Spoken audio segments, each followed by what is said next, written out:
हम गरीबों के घर, हम गरीबों के घर, मशीनों को, मशीनों को, मशीनों को, माह मुक़द्दस का, रमजान का, रमजान का, माह मुक़द्दस का, माह मुक़द्दस का। अस्सलाम वालेकुम, आप news and views with Shahid Hussain देख रहे हैं। गुजर नाला और रंगी नाले के जो मुतासरीन हैं इस वक्त सिंध हाई कोर्ट में एहतजाजी मुजाहरा कर रहे हैं। आज अर्जेंसी की दरख्वास्त दायर की गई थी, उस पर जो केस की समाअत के दौरान जो कुछ हुआ वो बाद में बताता हूँ, लेकिन इससे पहले जो इनके मुतालबात हैं और मुजाहरा क्यों कर रहे थे उस हवाले से मैं आज भी जो है वो जज साहब ने उनसे कहा कि जो है वो नोटिस दिए गए। उन्होंने पहले झूठ बोला, फिर हमने उनको बताया कि किसी भी एक शख्स को भी जो है वो नोटिस नहीं दिया गया, और जो इन्होंने पहले भी फ़ाइल जमा कराई है उसके अंदर अखबार का भी जो नोटिस है वो भी महमूदाबाद का या दीगर नालों का है, गुजर नाले का और रंगी नाले का कोई नोटिस जो है वो इन्होंने अभी तक दिया ही नहीं है, ना अखबार में दिया है ना किसी को इंडिविजुअली दिया है। जो तरीक़ाकार होता है वो ये होता है कि आप 3 नोटिस कम से कम एक घर पर भेजते हैं, उसको जो है वो इंटीमेट करते हैं और बताते हैं। आज जज साहब ने भी यही बात की कि आपको अपना नोटिस में बताना पड़ेगा कि किस वजह से आप तोड़ रहे हैं, सुप्रीम कोर्ट का क्या ऑर्डर है, उसके बदले में क्या मिलेगा। और उन्होंने वाज़ेह तौर पे कहा कि बग़ैर मुतबादिल दिए जो है वो ये आप ऑपरेशन नहीं कर सकते। सुप्रीम कोर्ट के ऑर्डर में ये चीज़ शामिल है कि आपने जो है वो मुतबादिल जो है वो इनको रिहेबिलिटेट करना है। उसके बावजूद जिस अंदाज़ में जो है वो KMC ने ऑपरेशन जो है वो जारी रखा हुआ है, एंटी इंक्रोचमेंट सेल ने जिस तरह से ऑपरेशन जारी रखा हुआ है, इससे साफ ये नज़र आ रहा है कि ऑपरेशन जो है वो सुप्रीम कोर्ट के ऑर्डर्स के तहत नहीं चल रहा, बल्कि ये इसलिए चल रहा है कि किसी ना किसी को जो है वो इससे फ़ायदा पहुँचाना है। वरना यही एंटी इंक्रोचमेंट अभी बैठी जो है वो सो रही है, गडाब के अंदर जो है वो ज़मीनों के ऊपर कब्ज़े हो रहे हैं, सारा कुछ हो रहा है, वहाँ पर जो है कोई नहीं जा रहा। वहाँ पर इसी तरीके से लोगों को बिल्डर माफिया निकाल के बाहर फेंक रही है पुलिस की मदद से और दीगर इदारों की मदद से, और यहाँ पर आप जो है वो बात कर रहे हैं कि जो है वो इंक्रोचमेंट हटाने के लिए आ रहे हैं, लेकिन किसी भी तरह की कोई कानूनी चीज़ जो है वो उसको खातिर में नहीं लाया जा रहा। कोविड का जो है वो की जो कंडीशन है वो बहुत ख़तरनाक लेवल पर चली गई है। ख़ुद सिंध हुकूमत ने जो है वो सारी चीज़ों को बंद करा दिया है, कंप्लीट लॉकडाउन की तरफ जो है वो मामला जा रहे हैं। ऐसे में आप लाखों लोगों को जो है वो उठाकर सड़क पर ला रहे हैं। आप क्या समझते हैं कि इनको जो है वो अगर कोविड होगा, ये वल्नरेबल होंगे कोविड से, तो क्या पूरे कराची में कोविड नहीं फैलेगा? इस चीज़ को समझना बहुत ज़रूरी है।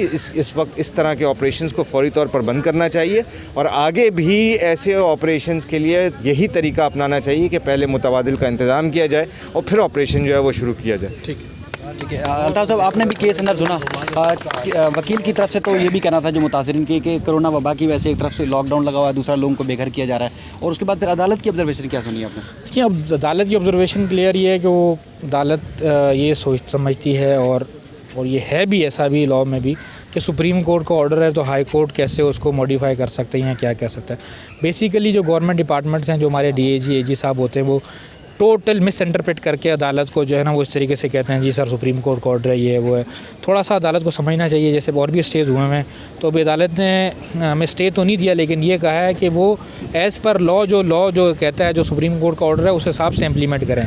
अब सुप्रीम कोर्ट ने ना तो कहीं लीज़ मकानात का कहा है, क्लियर कहा है जी रिहेबिलिटेशन दें, लेकिन अगर कोरोना की कोई पाबंदी है या उसके अलावा कोई ऑपरेशन है तो वो तो सुप्रीम कोर्ट या कोर्ट्स नहीं कह सकती ना। वो तो सिंध गवर्नमेंट को खुद सोचना चाहिए इस पर कि एक तरफ से आप पेंडेमिक के हालात में लोगों को बेरोज़गार जिस तरीके से जो हो रहे हैं, वो ठीक है जी, एक वबा है, आलमी वबा है, उस पर हम कुछ नहीं कह सकते या गवर्नमेंट कुछ नहीं कर सकती, लेकिन दूसरी तरफ से आप लाखों लोगों को बेघर कर रहे हैं विदाउट एनी। वो कहाँ रहेंगे, वो क्या खाएँगे? नौकरियाँ लोगों के पास पहले नहीं है। हाल लोगों का क्या है, मीडिया चीख के थक गया, अखबारात उठा के थक गए हैं, इनकी समझ में नहीं आता। सिंध गवर्नमेंट KMC वाले वहाँ, वो जो आज से पहले आपने ये सुना होगा कि पुलिस ने लोगों को मारा, पुलिस ने तशद्दुद किया, पंजाब पुलिस के बारे में बहुत ज़्यादा मशहूर है, लेकिन अब KMC मार रही है लोगों को। अगर यह कोई नोटिस मांगता है, अगर यह कोई अपना राइट मांगता है कि भाई ये मुझे कॉन्स्टिट्यूशनल राइट है मेरा कि मुझे आप नोटिस देंगे, तो वो बजाय उसके वो उसको सेटिस्फाई करें कि कानूनी हम ठीक है जी हम नहीं देंगे, या जो भी है, जो भी बात है वो करें, वो तशद्दुद कर रहे हैं लेडीज़ पे, मेल्स ना। वो देख रहे हैं कि बुज़ुर्ग है, बच्चा है, बूढ़ा है, मार कुटाई कर रहे हैं, और सामान तो जो भी है लोगों के अंदर है। अभी तक औरंगी में गुजर नाले भी 1-2 की हम बात की, हमारे पास रिपोर्टिंग आई थी, लेकिन उसके अलावा भी टोटली गलत कर रहे हैं। ह्यूमिलिटेशन किस तरीके से वो लोगों को कर रहे हैं, डरा धमका किस तरीके से लोगों को हो रहा है। वो मीडिया हमें वैसे भी कवरेज बहुत कम दे रहा है इस इलाके को, तो ये तो 1-2 चैनल्स हैं जो हमारी बात उठाते हैं, और डॉन के अलावा और बोल के अलावा बाकी तो मैंने नहीं देखा किसी और ने आज तक इस बात को उठाया हो, ताकि ये अवाने बाला तक ये बात पहुँचे कि किस तरीके से जो गवर्नमेंट ऑफिशियल्स हैं जो KMC के गुंडे हैं, वो वहाँ आके लोगों के साथ जो क्या नाइंसाफ़ियाँ कर रहे हैं, ज़्यादतियाँ कर रहे हैं। ये तकरीबन तमाम उम्र के लोग जो एहतिजाजी मुजाहरा कर रहे थे, क्या वजह? अस्सलाम वालेकुम। पहले तो अगेन मैं शुक्रिया अदा करता हूँ बोल न्यूज़ का, और ख़ास तौर पे आप शाहिद भाई, आपका शुक्रिया अदा करता हूँ, और दुआओं की जो ना आपसे जितने भी मुतासिरीन हैं आपको दुआ दे रहे हैं कि आप कम से कम इन गरीबों की आवाज़ तो बने। क्या देखो, मैं किसी की तौहीन नहीं करना चाह रहा, लेकिन ये बात सच है जो कहनी पड़ रही मुझे कि क्या पैसे के ज़ोर पे किसी का जो कलम जिसके हाथ में है या जो मीडिया एक आवाज़ होती है, वो क्या किसी गरीब का एक आवाज़ नहीं बन सकती? क्या पब्लिक की ये मीडिया क्यों होता है? वो यूँ होता है कि रियासत के ख़िलाफ़ जहाँ कहीं भी जुल्म हो तो वो कम से कम वो पब्लिक करे और उसकी आवाज़ ऐवान बाला तक या इंटरनेशनल लेवल पर पहुँचाए। लेकिन बदकिस्मती से या पैसे के ज़ोर पे है या डर धमकियों के ज़ोर पे है, जो हमारी आवाज़ मुतासिरीन की नहीं सुन रहे और ना अच्छा देख रहे हैं लेकिन हमारी आवाज़ आगे पहुंचा नहीं रहे हैं।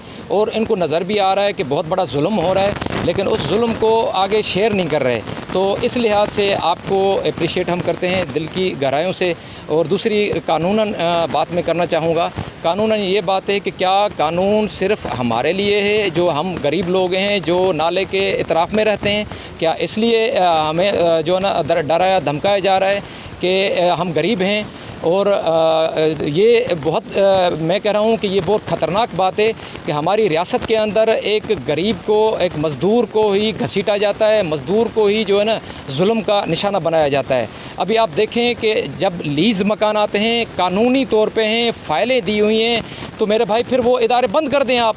वो इदारे जिन्होंने लीज़ें दी हैं उनकी जब अथॉरिटी नहीं है और उनको आप मानते नहीं हैं, उन लीज़ों को फिर आप गिरा रहे हैं, तो फिर इतना हमारी कौम का ख़र्चा क्यों कर रहे हैं और इनको तनख्वाहें और इनको लीज़ की अथॉरिटी क्यों दे रहे हैं?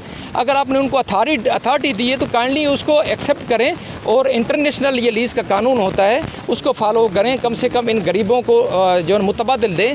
और चीफ साहब भी शायद ये वीडियोस तो पहुंच रहे हैं उनके पास, तो चीफ साहब से गुजारिश है, चीफ सबसे गुलजार साहब, बराए मेहरबानी इस मुक़द्दस रमज़ान में आप इतना तो ख्याल करें। अभी आखिर में एक शायर कहूँगा जो बेचारे हबीब जालिब ने कहा था कि लगता है इस देश में अदालत नहीं होती जिस देश में इंसान की हिफाजत नहीं होती।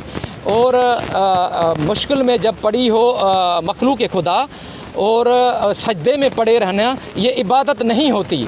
इसलिए मैं आपसे गुजारिश करता हूँ, तमाम इबादत से बाला इबादत ये है कि इन मज़लूमों की दाद रसी करें और दाद रसी करते हुए इनको अपना हक़ दिलाएं, ताकि आपकी भी कब्र में आपका ये जो हिसाब किताब है वो इस बारे में कम से कम आप मुस्तस्ना हो जाएं, क्योंकि दुनिया भी अच्छी हो जाए और आपकी आखिरत भी अच्छी हो जाए।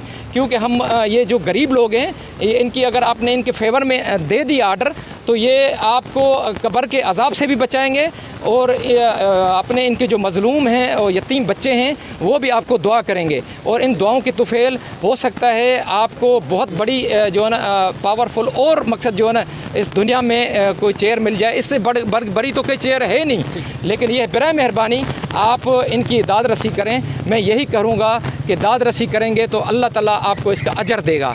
ये सिंध हुकूमत के वकील का कहना था कि जो लीज़ दी गई थी लोगों को, वो गलती हो सकती है, लीज़ बनती नहीं है गैर कानूनी जगह। तो आपने कब घर लिया था अपना? जी सर, मैं 2 साल पहले लिया था और ये कटंग से यानी 60 फुट दूर था। तो बोला जी ये तो 30 फुट का 25 फुट का फलाना है, ये वो उसमें ले लिया मैंने, मेरे चलो हो सके। उसके बाद जब अभी कटिंग शुरू हुई तो बोला पहले घर तोड़ो, सब तोड़ो, यानी तोड़ के वो जहाँ हाई कोर्ट है वहाँ तक पहुँच गए। ना कोई जगह, बच्चों को कहीं नहीं मिल रहा है, किराए पे घर नहीं मिल रहा है, कुछ नहीं मिल रहा है। इतनी परेशानी रो रहे। और वो KMC के जो कैब लगाए हुए वो जाके धमकी देते हैं कि तेरे बाप का है, तेरे फलाने का है, तेरे ये का है, ठीक है। तो फिर उसके बाद जी हमने फिर कल स्टे लेके लगाया। मैंने बोला चलो मेरे बाप का नहीं तेरे का है, तो तू रखा। अच्छा, जिनको स्टे मिला वो उनके घर भी तोड़े जा रहे हैं, तो आपका नहीं टूटा, तो क्या वजह है? अब जी अभी हमारे घर तक पहुँचे नहीं हैं, जब पहुँच जाएंगे तो हमारे घर को भी तोड़ेंगे ये लोग। माह रमज़ान का महीना, हमारे सब बच्चों का रोज़ा है, इन हुकूमत को इतना ख्याल करना चाहिए। मुसलमान है, कोई गैर मुल्की नहीं है, पाकिस्तानी है हम, कोई इंडियन नहीं है, कोई बर्फीनी नहीं है, कोई बाहर मुल्क सिंध गवर्नमेंट के यहाँ सिंध में रहने वाले हम लोग। हमारे साथ ये जुल्म हो रहा है, ये हमारा जुल्म नहीं होना चाहिए। चीफ जस्टिस है, हम गुजारिश करते हैं मेहरबानी करके इनको रोका जाए, मशीनों को, लोगों को घर दिए जाएँ और लोगों को तहफ़्फ़ुज़ दिया जाए, गरीबों को तोड़ा नहीं जाए। अभी माह रमज़ान महीने में अभी ये मशीनों को रोका जाए और हमें इसका मुआवजा दिया जाए, घर रहने के लिए दिया जाए, तो हम लोग बाजी से चले जाएंगे। अब इनको रोकना तो चाहिए कम से कम। मुसलमानी तो ये तरीका नहीं है, ऐसे तो हिंदू भी नहीं करते रमज़ान के महीने में, जैसा ये हम लोगों के साथ जुल्म हो रहा है। अभी रोजे के साथ है, हम लोग आए हुए हैं यहाँ पे गर्मी में, धूप में। अब लोग कैसे रोजे रखेंगे? मुसलमान मुल्क के अंदर इतना बड़ा जुल्म हो रहा है। खुदारा हम लोग जिससे साहब आप इसको रोकें, हमारी सुने पुकार गरीबों की, ताकि हम आपको दुआएं दें। आज जो एक अर्जेंसी की दरख्वास्त दायर की गई थी, उसमें जिब्रान नासिर ने मौक़िफ़ इख्तियार किया कि जिन लोगों ने इस दरख्वास्त में उनके नाम थे, KMC ने स्टे होने के बावजूद सबसे पहले वो घर 11-12 घर जाके तोड़े। उसके बाद फिर एक तरफ सूबाई हुकूमत जो कोरोना SOP के तहत स्मार्ट लॉकडाउन लगा रही है, उसके बाद लोगों को ज़्यादा से ज़्यादा घरों में रहने की तलकीन कर रही है। दूसरी तरफ जो है वो घर तोड़े जा रहे हैं और फिर लोग जो है अपने बच्चों और बुजुर्गों को लेकर खुले आसमान के नीचे बैठे हुए हैं। अदालत ने वो दरख्वास्त तो मंजूर की है और साथ ही साथ जो सूबाई हुकूमत के वकील हैं उनका यही मौक़िफ़ था कि जो लीज़ दी गई थी वो इंसानी गलती हो सकती है, किसी इदारे की गलती हो सकती है, लेकिन ये जगह जो है गैर कानूनी है, इसलिए मस्मार किया जाएगा। और उसके बाद फिर वकील की जानिब से ये भी कहा गया कि 28 अप्रैल का जो है वो सुप्रीम कोर्ट के बेंच का कहा गया था कि यहाँ पर कराची रजिस्ट्री में समाअत करेगा, तो वो समाअत के लिए आया नहीं है। अब अदालत ने दरख्वास्त गुजारों को भी हिदायत की है कि अगर वो फौरी रिलीफ चाहते हैं तो वो सुप्रीम कोर्ट से रजू करें। Sindh high court supreme court के हुक्मनामे की ना तो वजाहत कर सकती है और ना ही हुक्म इम्तना जारी किया सकता है। अब अदालत ने कमिश्नर कराची और इसके अलावा जो चीफ सेक्रेटरी हैं उनसे पहले जिस तरह जवाब तलब किया था जिस दरख्वास्त पे, उसी तरह अदालत ने कहा है कि एक तो मैकेनिज़्म बताएं और ख़ास तौर पर जिस तरह लियारी एक्सप्रेस वे और दीगर जगहों के जो मुतासरीन को मुतबादिल जगह दी गई थी, उनको पहले रीसेटलमेंट की गई थी, उसके बाद इनको क्यों नहीं किया जा रहा, तो उस हवाले से भी अदालत ने तफसीली रिपोर्ट तलब की है। आइंदा समाअत पर ये तमाम सूरत हाल थी। इस समाअत के बाद जो है इन तमाम जो नालों के मुतासरीन हैं उन्होंने सिंध हाई कोर्ट के अहाते में एहतजाजी मुजाहरा भी किया। जो लोगों ने जो उनके तासुरात थे वो भी मैंने आपके सामने रखने की कोशिश की। आप देखते रहिए न्यूज़ एंड व्यूज़ के शाहिद हुसैन।